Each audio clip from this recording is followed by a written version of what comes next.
Hey everybody, welcome to this week's Crossroads Politics here on WTHR and our streaming app. I'm Dustin Grove. And I'm Emily Longnecker. This week, Indiana's lieutenant governor has come out strongly against Islam. In response, a national Muslim group reached out and invited Micah Beckwith to visit a local mosque. And Beckwith told you he's open to that invitation. He did, and that he has visited a mosque before where he sat down with local Muslims last year. He says this time around his message would be, I love you, but I hate your religion. That's not all Indiana's lieutenant governor says he would tell Hoosier Muslims, given the chance to sit down face to face. I'm gonna push back on them because I think there's something better for you, and I think there's a better way of thinking, and I would not be loving if I didn't tell you that. Sir, what if they don't want converted? What if people say, Muslims say, this is the religion I practice, this is the faith that I was born into, this is, part of the fabric of my life? That's totally fine. They have every right and freedom to do it, but they do not have the right to take that fabric and force that fabric into the fabric of our culture and the American way of life. Beckwith's comments have brought condemnation from some leaders, including Democratic Congressman Andre Carson, as well as from members of the local Muslim and Jewish communities. This causes nothing but disunity, and I think it was kind of reckless of him to make these statements. Hoosier Zahid Mian says Beckwith's comments risk stirring up hatred for Muslims and hopes the lieutenant governor will accept the invitation to meet with some locally. It's just a misunderstanding on his part, and I think if we had a chance to talk to him, I think he would come around to our point of view. Members of Beckwith's own party have remained silent about his comments, except the former director of diversity and engagement for the Indiana Republican Party. I think we all understand kind of what's happening. We have someone who likes to court attention at all costs, which is one of the infamous laws of power. And Micah's really great at doing that. Republican and political commentator Whitley Yates says Beckwith's comments do nothing to improve daily life for Hoosiers. I'm trying to figure out how those comments have anything to do with his role, or how they're going to welcome business here, how they're going to make the state more affordable, and how it's actually going to help Hoosiers. He says he hates Islam, he loves Muslims, and they make great Christians when Jesus gets a hold of them. He did say that, and I just can't wait to see what happens when Jesus gets a hold of him. Okay, so obviously a controversial subject here. How are other Hoosier leaders responding? You asked the governor. I did, right? Yeah. Let's start with Governor Mike Braun. On Tuesday at a ceremonial bill signing, we'll hear about that in a little bit. Braun addressed the statements. Take a listen. When it's said it that way, he'll have to figure out how to get around it, because that's probably not what he intended to do. So the governor stopped short of condemning Beckwith's remarks, but clearly also not endorsing them. This is obviously not the first time the governor has been asked to respond to something that his lieutenant governor has said.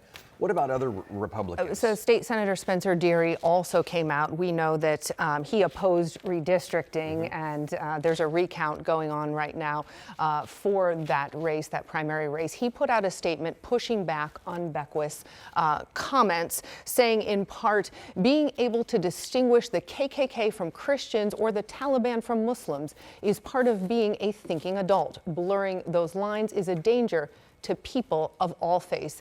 Deary also said the remarks threaten America's tradition of religious liberty. All right, so some forceful pushback from within his own party. What are Democrats saying? Strong condemnation, especially from Congressman Andre Carson, who is himself a Muslim. He put out a statement saying, in part, we deserve the same dignity and respect as everyone else.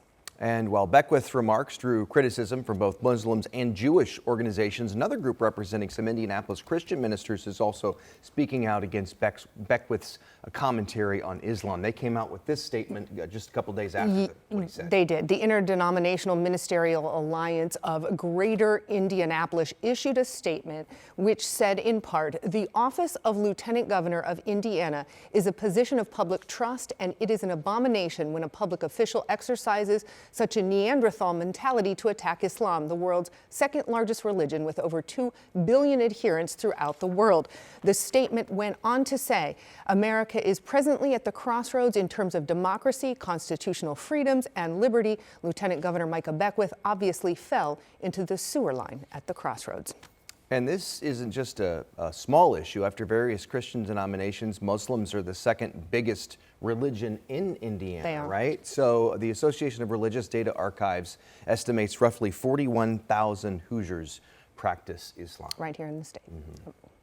Well, when we spoke to the governor, it was at a ceremonial signing for a new law focused on immigration. That's right. Starting July 1st, here in just a couple of weeks, it'll require local governments to work closely with federal immigration officials and will punish employers who hire anyone who is not in this country legally.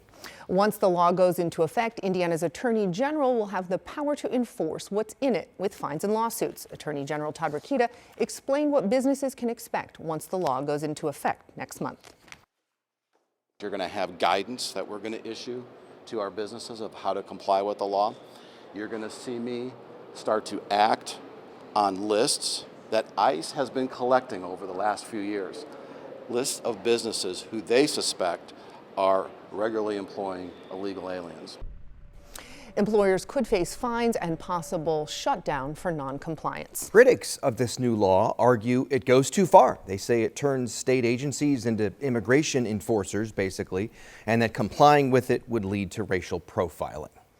Okay, let's move on to the politics of gas prices. Right now, Indiana has the lowest gas prices in the country, and after Governor Braun extended his gas tax holiday this week, that could continue for another month. Right now, the state average is $3.59. The governor says he hopes it stays that way with the tax suspension extended now through at least July 7th. And then the governor can extend that suspension one last time. After that, if he wants to do it again, he'd have to call a special session to extend it, which he said this week he has not talked about with lawmakers.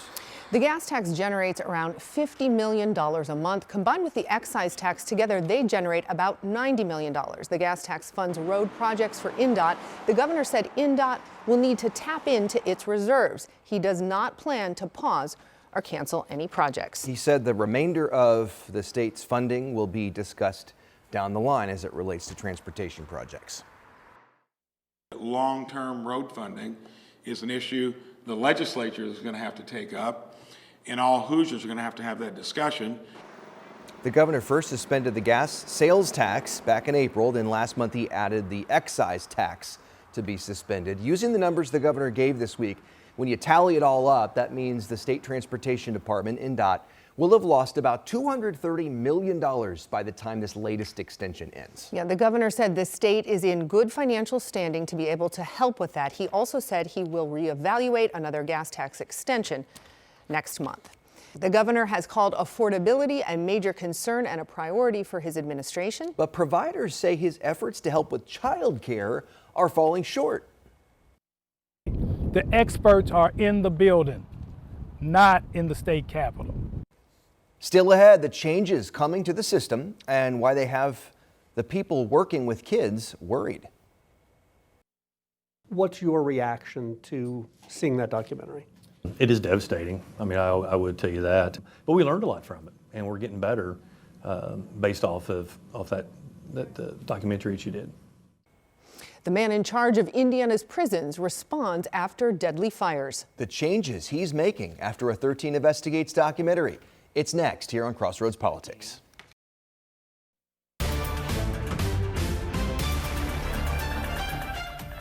Welcome back. A 13 News investigation exposed an epidemic of dangerous and deadly fires inside Indiana's oldest prison. And that investigation is now helping to trigger important changes. Now, for the first time, the Indiana Department of Correction is allowing an inside look at those changes. Our senior investigative reporter Bob Siegel has exclusive video and photos and his conversation with the man who's now responsible for making sure no other inmates are burned alive. A 13 News investigation exposed an epidemic of dangerous and deadly fires at Indiana's oldest prison. And that investigation is triggering changes. Now, for the first time, the Indiana Department of Correction is giving an inside look at some of those changes. To be clear, the Department of Correction is still not allowing our cameras inside cell houses at Indiana State Prison. But we have obtained exclusive video and photos to show what's happening. And I got to sit down with the man who is now responsible for making sure no other inmates are burned alive. When 13 Investigates first uncovered a pattern of dangerous fires at the Indiana State Prison, we met with the families of inmates who burned to death inside their cells. It's so crushing. How did this happen?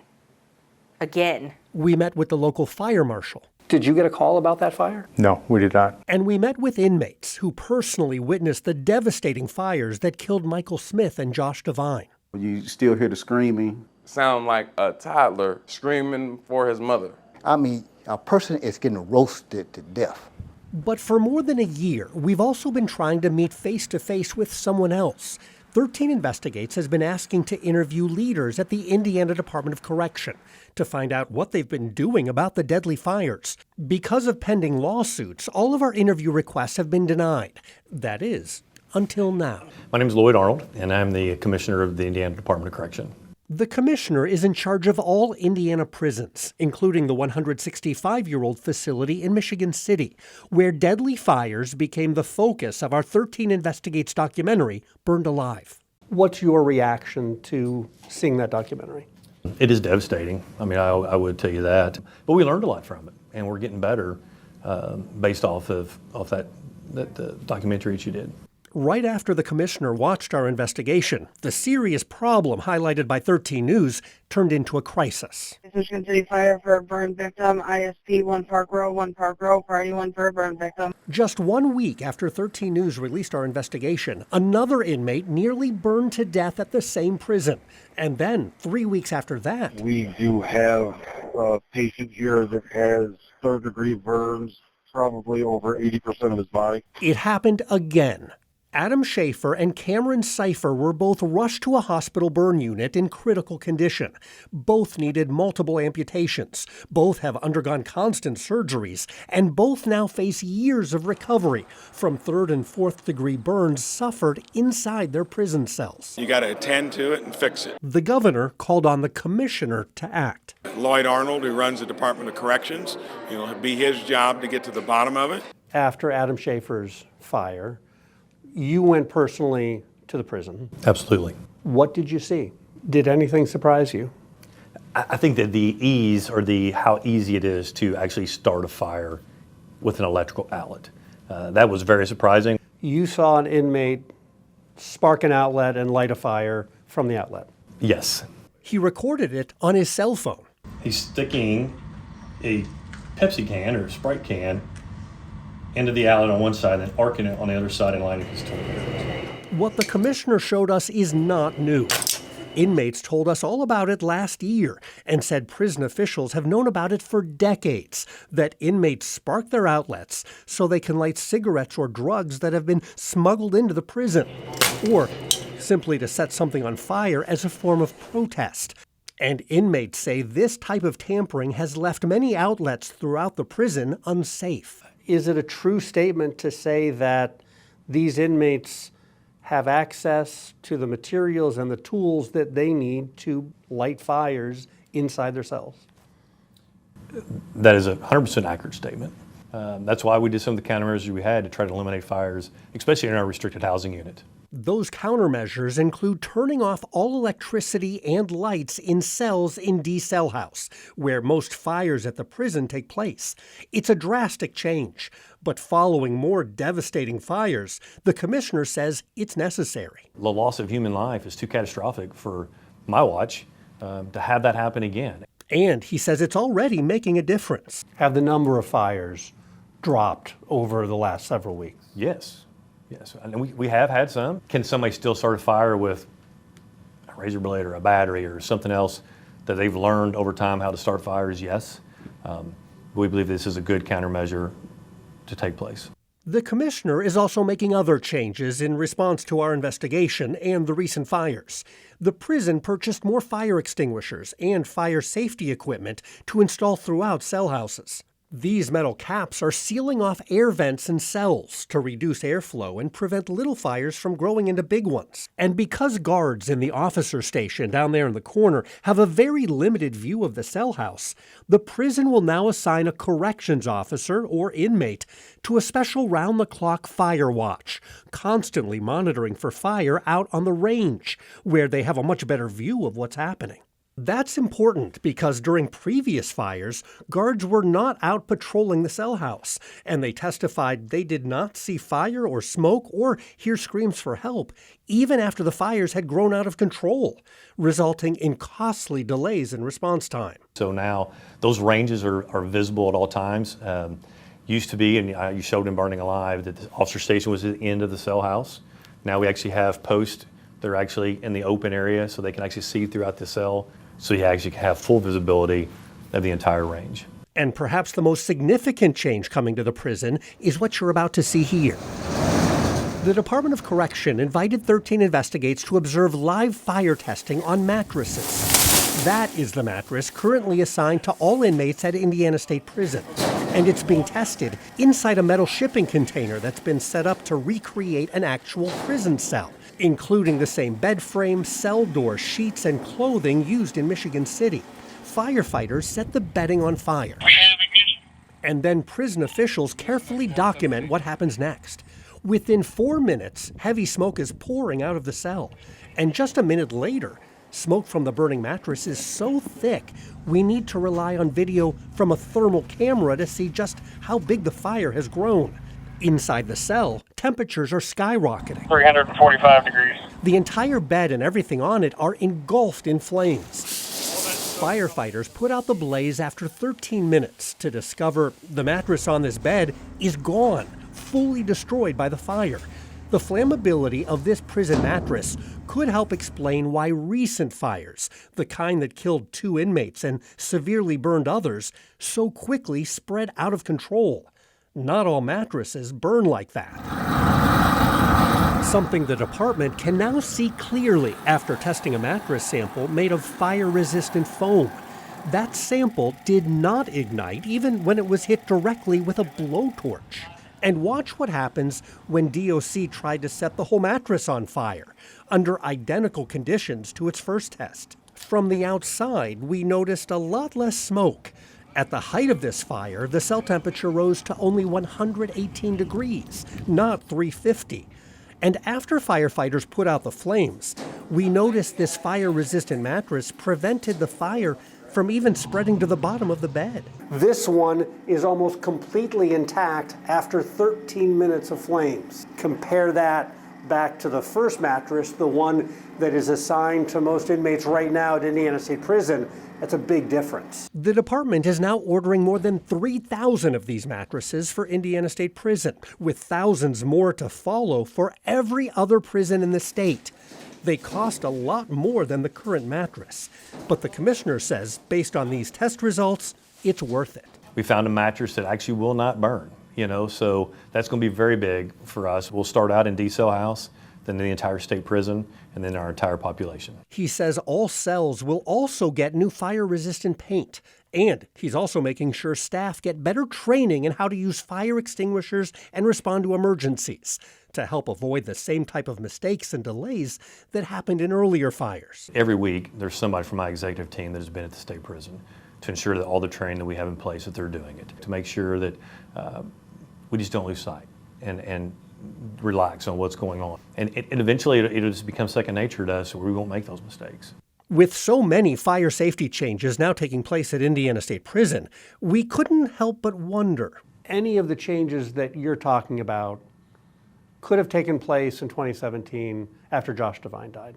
They could have taken place in 2023 after Michael Smith died. They could have been taken in the summer of 2025 after you started, when 2 other inmates last summer were burned and needed to be hospitalized. Why are these changes just taking place now? I don't want to speak for the past administration, but I will give you this. In 2017, when the first one happened, that was the first one, I think, in decades that had been catastrophic at that facility. And then in 2023, with Mr. Smith, it opened up our eyes as an agency and said, hey, we've got to make sure we put countermeasures in place. At that time, I believe we thought everything was put in place that we needed. And then you came out with Burning Alive, and then all of a sudden, it was almost like an epidemic that, the fire started coming after it was visualized. And that's when we said, hey, we've got to fix this. Do you think more should have been done sooner? I mean, it's obvious something else should have been done. but again, you can't play Monday morning quarterback. But we're in the seat right now, and we're moving forward to make it better.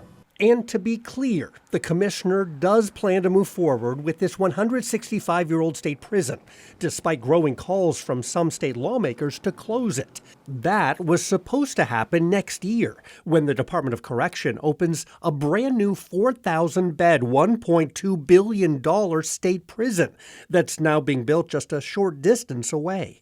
But last year, the commissioner announced Indiana State Prison is not going anywhere. Why is that facility not closing? And are you rethinking that? We're not closing it in 26 or 27. There's no near-term plans to close that facility.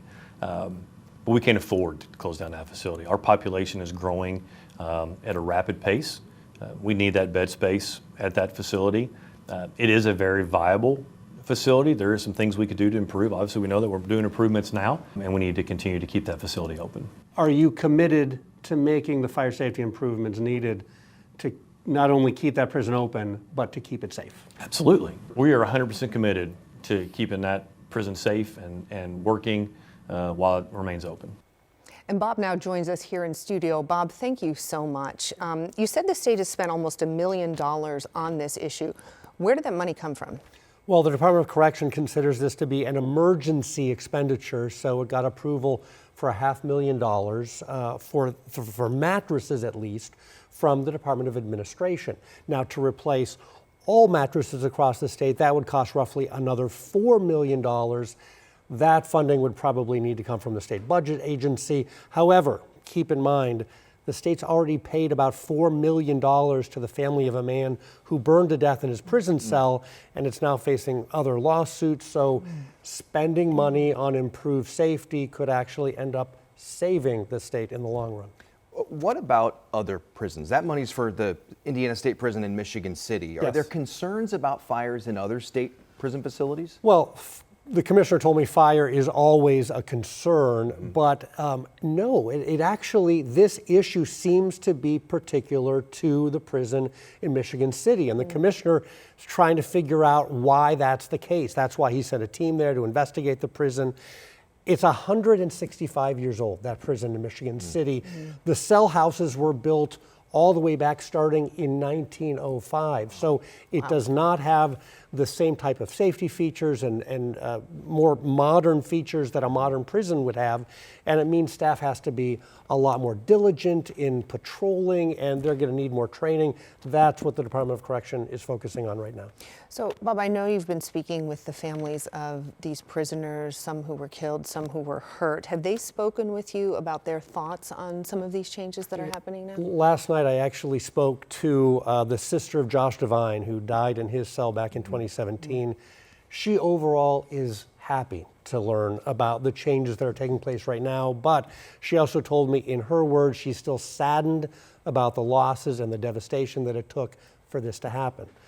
Other families that we've talked to, this is all still too fresh. They still have their loved ones in hospital burn units right now, dealing with the horrible injuries that they suffered from recent fires. That's where their focus remains right now as the state tries to figure out how to fix this problem. And you have to imagine families who have prisoners who are there right now, they're concerned for their safety until some of these changes go into effect, right? I mean, exactly. And to be clear, these are not overnight fixes. Some of them are being implemented right now. Others are going to take months in order to play out. The mattresses, for example, probably late summer, the Department of Correction says, when those will start to arrive at the prison up in Michigan City. So, yes, there is still great concern, even though right now the Department of Correction is being very active in trying to fix this problem. This whole thing from the very beginning, the very first, the original documentary that you did, has been so difficult and painful to watch, but yet it's important, it's critical. Yeah, and you heard the commissioner talk about the fact it is devastating, and that's the word that we hear over and over again. These are horrible, gruesome injuries that these inmates have suffered, and the deaths that have taken place. The commissioner has made it very clear he does not want this happening on his watch. That's why we're seeing a lot of the changes that are taking place right now. Well, thanks to you and your team for following. Excellent work, Bob. All right. And you can see that 13 Investigates Burned Alive documentary streaming on demand right here on the WTHR streaming app, on WTHR.com, and on our YouTube channel. Coming up on Crossroads Politics, an Indiana mayor gets heated on the topic of data centers. How he's responding after being caught on camera insulting his own constituents. And Governor Braun is taking aim at child care affordability. We'll show you how the standards are changing. An unexpected plea deal from a former top official in the first Trump administration turned fierce Trump critic. I'm Alice Barr in Washington with the latest details coming up.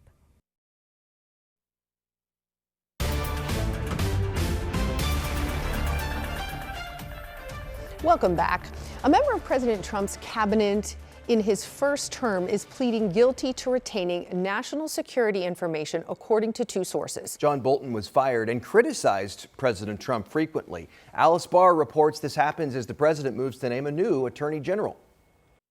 This morning, a one-time top official in President Trump's first administration, former National Security Advisor John Bolton, poised to plead guilty to one count of retaining national security information, according to two sources familiar with the matter. Bolton became a fierce Trump critic, and the two have publicly traded barbs. I think it is a retribution presidency. I think he's a bad guy. Yeah, he's a bad guy. The plea deal would be a reversal for Bolton, who initially vowed to fight the charges, and a first legal victory in a series of attempted prosecutions against the president's political enemies. We don't reverse engineer prosecutions or investigations. We went to a judge, met the probable cause standard, raided his house, obtained information, went before a grand jury. It comes as President Trump announced his new pick for the nation's top prosecutor, acting Attorney General Todd Blanche. Todd is very popular. He's doing great. Republicans signaling support, And I've been personally real impressed with him. while Democrats slam Blanche's former position as the president's personal lawyer. Personal loyalty to President Trump is the qualification for whatever the job is. Attorney General, Director of National Intelligence. A reference there to another personnel pick this week that's drawn bipartisan backlash. Housing Chief Bill Pulte to be acting Director of National Intelligence. I see no evidence of any qualifications for that job. I don't know of any national security experience he has. President Trump now saying that role will be temporary. Pulte has gained attention for pushing unproven allegations of mortgage fraud against several of President Trump's political enemies. While back on Bolton, two sources say he faces up to 5 years in prison, while one says he'll pay more than $2 million in restitution. In Washington, Alice Barr, NBC News. This week, Iran pulled out of negotiations with the United States. Months of talks have not brought an end to the conflict in Iran. Both countries have exchanged strikes this week, putting the fragile ceasefire into question. And on Wednesday, the U.S. House passed a war powers resolution calling on the president to end the conflict. 4 Republicans voted with all Democrats in Congress in that vote. Another story we're following this week back here in Indiana. Indianapolis is hoping to use a state law to get more road funding, but it could cost Marion County drivers. The city's considering increases to vehicle and wheel taxes that the state would then match with its own funds. Those taxes would increase to a flat $100 fee for the excise surtax, and the wheel tax would become a flat $240 fee. That could help the city bring in up to $50 million in matching state funds for road projects. We'll continue to follow that, see where that goes. Also, the nation's 250th birthday, less than a month away now. But one mayor was surprised when his patriotic decorations started a controversy. I think it's petty, yeah, and I think a lot of the citizens think it's petty. We have a lot of differences here. We've got a story of confusion over patriotic etiquette coming up. We're also going to give you a sneak peek into a project decades in the making. This right here, the first look inside Barack Obama's presidential center. Because it seems to me like he really only cares about like his inner circle and the people that make more income here in Shelby County. But first, Shelbyville residents are outraged after their mayor insulted their homes. A data center fight gets nasty. Next on Crossroads Politics.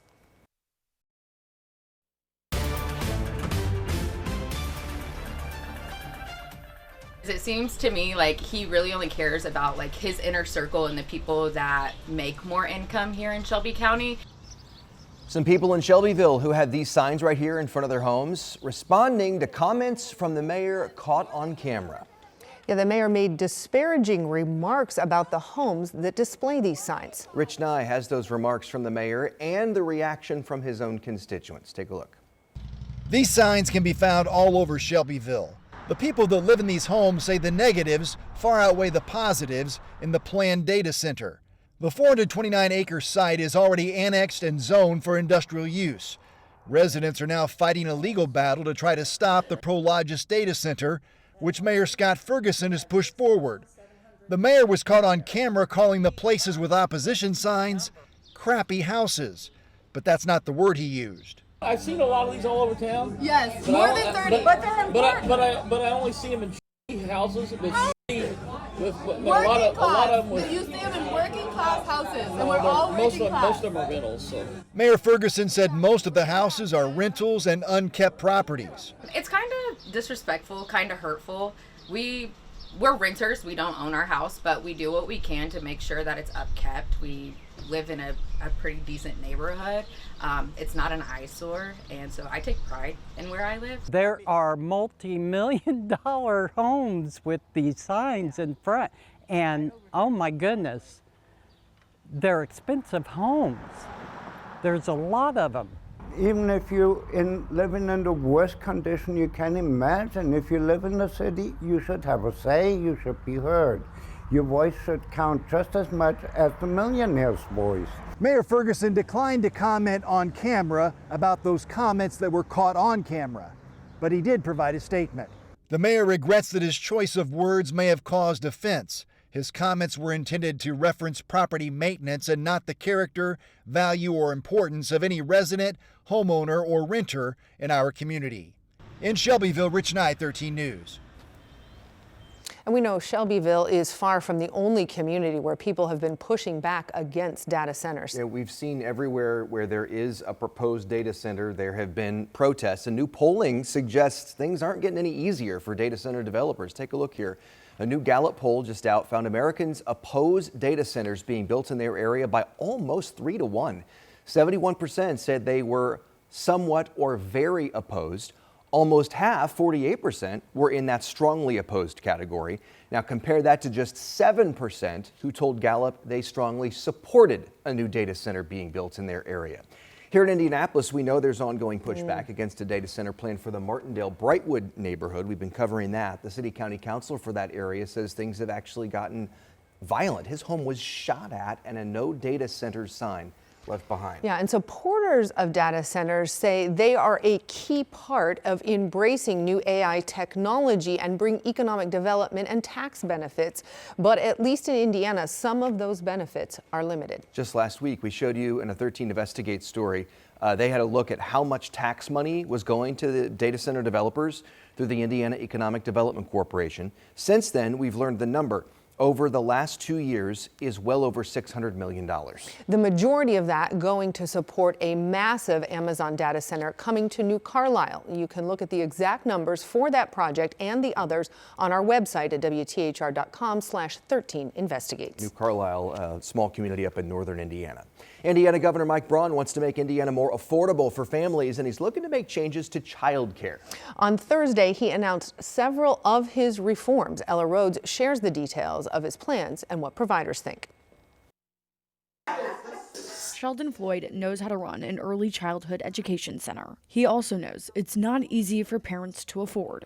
But Floyd does not think the governor's affordability reforms on child care businesses will achieve its goal. That's a great effort, but I don't believe at the end it's going to make child care affordable. Governor Braun proposed 4 major changes to alleviate administrative burdens for providers, like reduced qualification requirements for teachers and directors. Directors no longer need a college degree, and caregivers just need a high school diploma. A reduction in the education level of the primary teachers of the children at this level is ridiculous, it's offensive, as well as it's impeding upon the outcomes that we know we can have with children. The second looks at expenses for equipment, for example, nap time. Children would sleep on mats or in sleeping bags instead of cots. It also reduces record-keeping requirements and allows children to bring lunches, which concerns childcare advocate Corey Kearns. Kids in the areas come to daycare to eat healthy and to be fed. There are kids that, are not fed at home sometimes due to income issues, and childcare kind of solves the filling that void. Kearns and Floyd feel heard but not seen. Taking education requirements, you're shifting us back to babysitters instead of professional caregivers, and that's definitely not something we want to do. They wanted the governor to invite providers to the table to discuss reforms. The experts are in the building, not in the state capitol. Worried this will do more harm than good for the next generation of Hoosiers. In Indianapolis, Ella Rhodes, 13 News.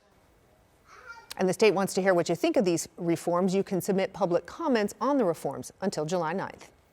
As communities across Indiana gear up for the 4th of July celebrations, one small town is finding itself in an unexpected debate over the American flag. Yeah, what started as a holiday decoration effort has turned into a debate over flag etiquette and who gets to decide how the stars and stripes are displayed. When it comes to the 4th of July, it seems like it's almost like Christmas. For Jeff Westlake, the mayor of Portland, Indiana, home of the Jay County Patriots, there's nothing quite like it. Everybody comes together again. Perhaps that's why Westlake finds it so ironic a debate involving where the American flag belongs has put him at odds with some of the folks in town. Westlake says it all started last week when he took it upon himself to put American flags in the city's flower planters. I got caught up in the moment of decorating City Hall, and I wanted to go with it and help out, basically. Westlake says he used his own money to buy dozens of flags to decorate downtown as Portland gets ready to host its annual 4th of July parade next month. I want that ripple effect when it comes to getting in the spirit of the 4th of July. Instead, Westlake caused a different kind of ripple effect, one he says he never anticipated. I got an email Sunday asking who put the flags out and who gave permission. An organization made up of volunteers, of Portland citizens in charge of decorating the main drag here for the 4th of July says that there's a protocol for putting flags up, even in flower pots, and they told the city council that this week. Even if it's in a planter, one still has to be respectful of what you do when flags are placed, even at a planter box. Rita Miller with Main Street Connected told city officials there are certain rules governing where and how flags can be placed. They cannot touch soil, they cannot touch plants. They have to be raised up higher in order to be in a planter, so we did remove those. Not to mention, Miller told 13 News on the phone, placing flags in soil at a certain angle can impact the plants already there. These are the red, white, and blue flowers Main Street Connected put in to mark Portland's upcoming 4th of July celebration. But Mayor Westlake says his research showed he did follow proper flag protocol, and there was no city ordinance preventing him from putting the flags out himself. So do you have to ask their permission? Well, that's kind of where I'm at. I don't believe so, but I probably should have collaborated a little bit better with him. But Westlake, who just became mayor in 2024, says he thinks the debate is more about a power struggle over who controls what in a town of 6,200 people. Now, the mayor sits with close to 100 flags on a table in his office, ready to give them out to whoever wants one. I might even go buy more. In Portland, Indiana, Emily Longnecker, 13 News.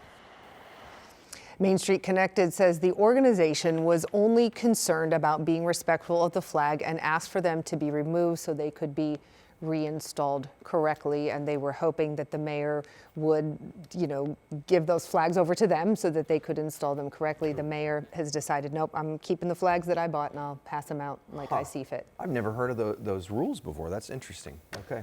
All right. Thanks for telling us. A big tribute to American political history is opening soon in Chicago. Jalea Brooks is giving us a special look inside. History in the making for more than a decade now, as the south side of Chicago and the nation await the grand opening of the Barack Obama Presidential Center.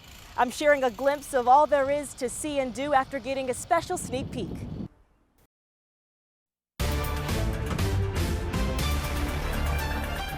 Not too far from Indy, just up the road, the Obama Presidential Center is opening to the public pretty soon. Yeah, it will celebrate President Obama's legacy on Chicago's South Side. Our Jalea Brooks traveled to Chicago for a special media preview and takes us inside the exhibits that visitors will soon be able to experience for themselves.